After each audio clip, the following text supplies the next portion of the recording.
Okay, fein. Nicht so weit weg wegen Ton, ne? Also jetzt auch nicht irgendwie uns auf den Stuhl setzen, aber... Macht ihr.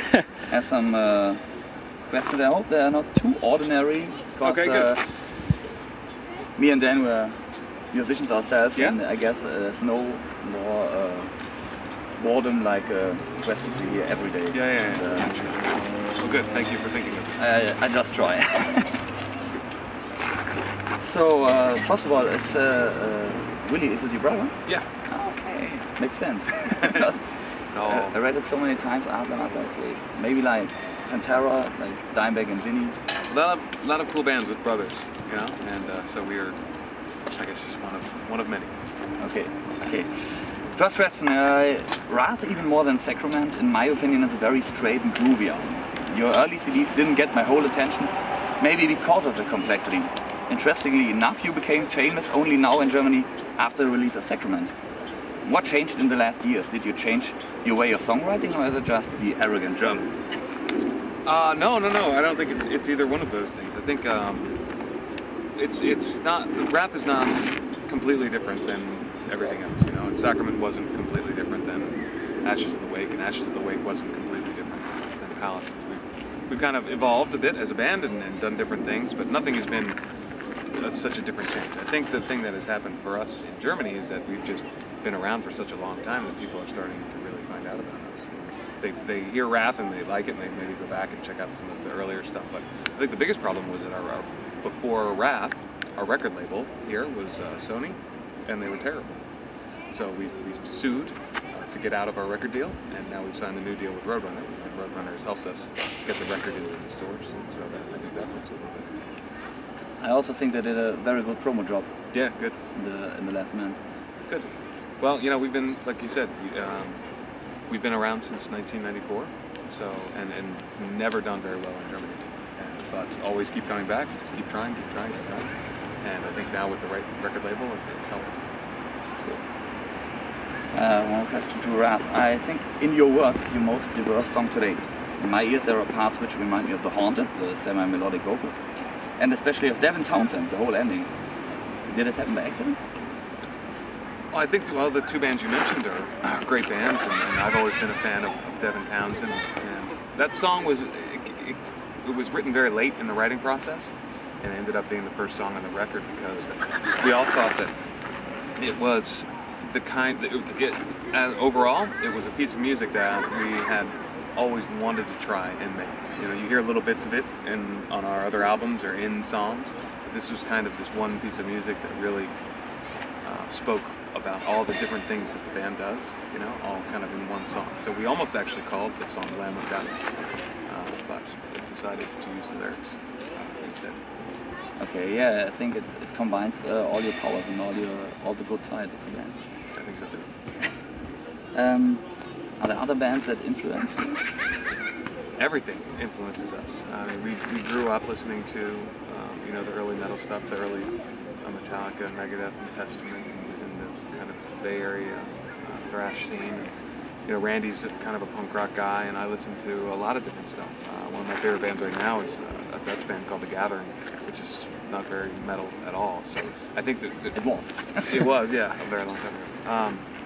I think it's important. It's been important for us to have influences that are also outside of metal. And when we get together and write things, we don't all want to be like to sound like Slayer or Pantera or there's not one band that we all want to be like, right? So we're not chasing one sound or one idea. There's so many different things that come in. Mark plays guitar also in a country band at home. Okay, so many different influences, even when we come into the room, including everything we listen to, jazz, or whatever. So there's a lot of different stuff going on in our heads. All right, thanks. Your old band name, as well as your current one, have religious implications. Is there a special background for this, or is it just because it sounds cool, which it actually does? I think the old one was probably more of the it sounds cool because we were very young, but as we grew up, we realized it was kind of juvenile. And the new one was, heavy metal's always kind of played around with, religion and stuff like that. So it fits the overall kind of the norm of heavy metal. But for us, our lyrics aren't about that, or it's not about religion or church or anything like that. For us, it's kind of been, the name itself really speaks to the way that we devote ourselves to the band. You know, this is first for everyone. It's not second. We've given our whole, we've given 15 years to this, you know, and so, in good and bad, you know, sometimes we lose money, make money, nobody comes to the shows, that's okay. You know, now the band is doing very well, but for a very long time, that's the way it was, so it's, we believed in ourselves, kind of like a religion of our own. Okay, nice one. Considering your times as Burn the Priest, next year it will be your 20th birthday. Are there any big plans for celebration, a special DVD or a special big show? Is it our 20th? No. And Burn the Priest was 94? Yeah. So we met. I read some different, but the internet. Well, we met in 1990. Yeah? Okay. So we all came to college at the same time and met each other then. So then I guess next year will be the anniversary of us meeting.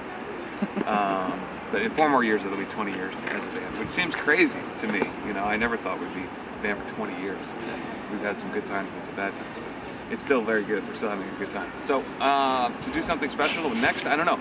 10-year anniversary, we did skydiving. We put in our DVD. Okay. We all went skydiving. So we'll have to think of something crazy for 20 years. Maybe something that's kind of shark diving or something. Makes sense. Yeah. Okay. Something very dangerous. So maybe hopefully we won't have to go to a 30-year celebration. No. I don't know if anyone wants to see us in 10 I'm more looking years. forward to. Yeah. Okay. So carry on. Although I like your music very much, it isn't really new, but nevertheless you sell a lot of CDs in the US of A. I have my own theory for this, but what's your own explanation for it? Explanation? Well, again, I think we've been around for a very long time, and we've built very slowly over time, and we've been in the right place at the right time several times. We're very fortunate and very lucky in many ways, but we've always maintained a kind of a consistent product. You know, that we never thought it was going to be as big as it is in the U.S. and other parts of the world.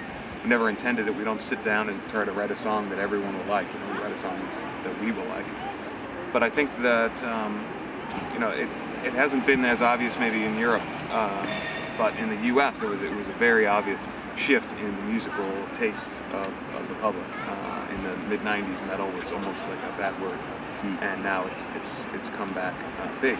And we've kind of been doing this thing the whole time, you know, and so now it's come back even far enough for people to see bands like us who would normally, 10 years ago would have been considered very underground and, not sellable, not mass consumption. And now it seems like people are interested in the heavier stuff. So I guess that's my theory. What's yours? My theory is that you are kind of timeless. Also German. Yeah, very flattering. Because you don't follow a hype or a trend. You see last year's metalcore, there was metalcore, now it's deathcore, and all the hypes come and go, but I think you have a very grounded base and a very hard following of your fans. Yeah. And you don't sell out. It's not like you change your sound. Yeah, there's no any record. There's no radio stuff or anything like that. And all these like core bands and all this stuff. We never, we get labeled that a lot. We get some people say, "Oh, you're this something or this something." And any number of names. Tell me, there's too many names. We never associated ourselves with any group. There was this kind of California metalcore, these guys with the makeup and the hair and stuff. And it's like, they're if you spend as much time on your hair and makeup as on your songs, maybe you'll get somewhere. It's for us. It was we didn't. There wasn't a group of bands kind of like in school. If you're with the popular kids, you're cooler or whatever. There was never a group of people that we wanted to hang out with. As long as we kind of did it our way and had each other to back each other up, that's fine.